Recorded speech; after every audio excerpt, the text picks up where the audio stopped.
Can you please talk about equanimity? How can one develop and cultivate equanimity?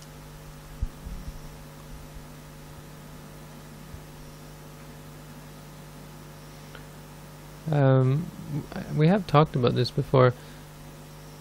I think the key to the question is that to understand that there are two types of equanimity. I talked about this one in the video. It was totally unrelated, a video about something I can't remember. But the key to equanimity, as I mentioned there, is to understand that there are two types of equanimity.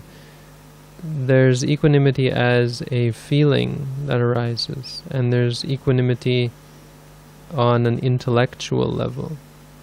And I'm starting to use this word intellectual to explain it, because I can't think of a better word, but the point is not theoretical or based on books, but it's the mental activity that occurs on the level of judgments, or on the level of mental projections that arise.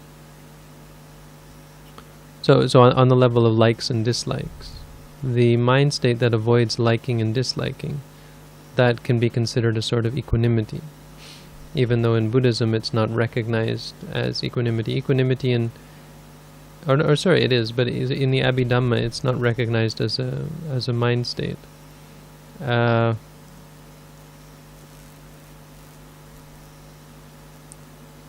It's not given its own designation. Equanimity is just considered a feeling in the Abhidhamma. So what really exists is this equanimous feeling. Now the problem with the feeling is that equanimity can be associated with delusion.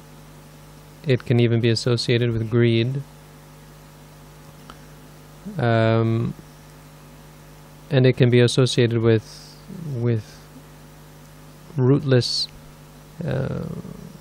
minds. It can be associated with all sorts of minds. So you don't actually have to cultivate this sort of equanimity. The mind has it inherently. When you see something, at the moment of seeing, there's equanimity in that mind.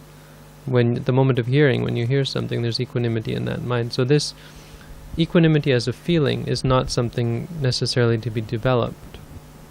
If you're keen to develop it, then you develop it as a jhana. You develop equanimity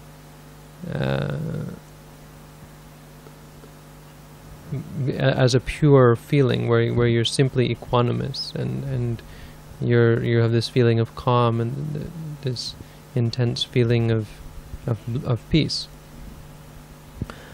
But the kind of equanimity that should be developed is a equanimity based on wisdom. The impartiality that we call sankarupeka, which is equanimity in regards to formations, meaning anything that arises is treated with the same response.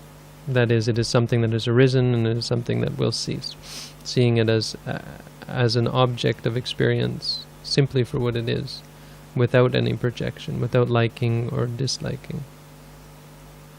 So if you're asking how to develop this one, then the answer is quite clearly that you have to develop wisdom. You have to develop understanding for the object.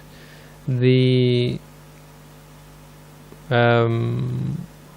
progress in the meditation is such that as a person develops their mind, and the mind becomes clearer, and as one comes to understand reality clearer, one comes to regard things with greater and greater equanimity, until finally the mind is simply aware of things as they are, with no partiality. At that point, the meditator could experience great pain and be impartial towards it, could experience great pleasure and be impartial towards it. And they're in a state of peace that is really considered to be the highest state in samsara. That you can't get any higher than this state, because at this point nothing can arise to bring them suffering. Nothing can cease to make them feel without. They're completely content in a state of peace that isn't based on an emotion, or isn't based on a feeling. So even with great pain, they'll still feel equanimous. That they won't be moved by it. It has nothing to do with entering into some trance state. It doesn't have an object where you're feeling some kind of equanimity, or you're focused on an object and therefore blotting everything out. No matter what arises, the mind is equanimous. This is called Sankarupeka Jnana. And when a meditator goes through the course, this is the last stage they enter into before the experience of cessation and nibbana. So there's really no secret as to how to develop that. Learn about what it is that you're unequanimous towards.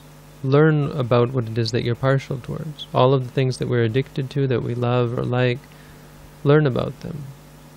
Because if you're simply learning about them in an objective manner, not judging them or not even trying to be equanimous towards them, you'll naturally become less and less inclined towards partiality towards those objects. So the answer is vipassana. If you practice to see things as they are, to see clearly, observing the object and reminding yourself and training yourself to simply see it for what it is, then eventually the mind will lose all interest. It will see that yes, that's all it is, and it will lose any interest in partiality. It will see that likes and dislikes are actually a stress, and it will give them up. I would like to give an example for what Bhante Yuttadhammo just said.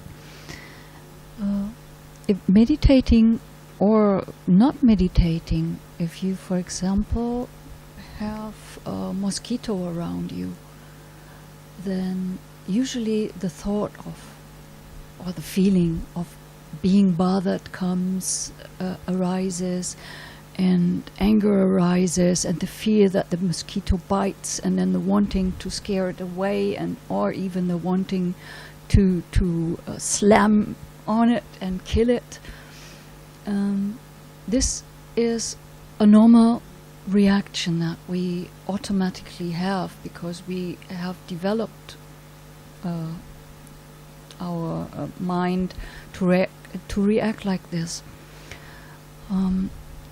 When you are meditating, or as I said, when you are not meditating but you want to be mindful of equanimity, then you would just see the mosquito coming, you would hear the sound, you would know it is there, you would think eventually and note, oh, it might bite me.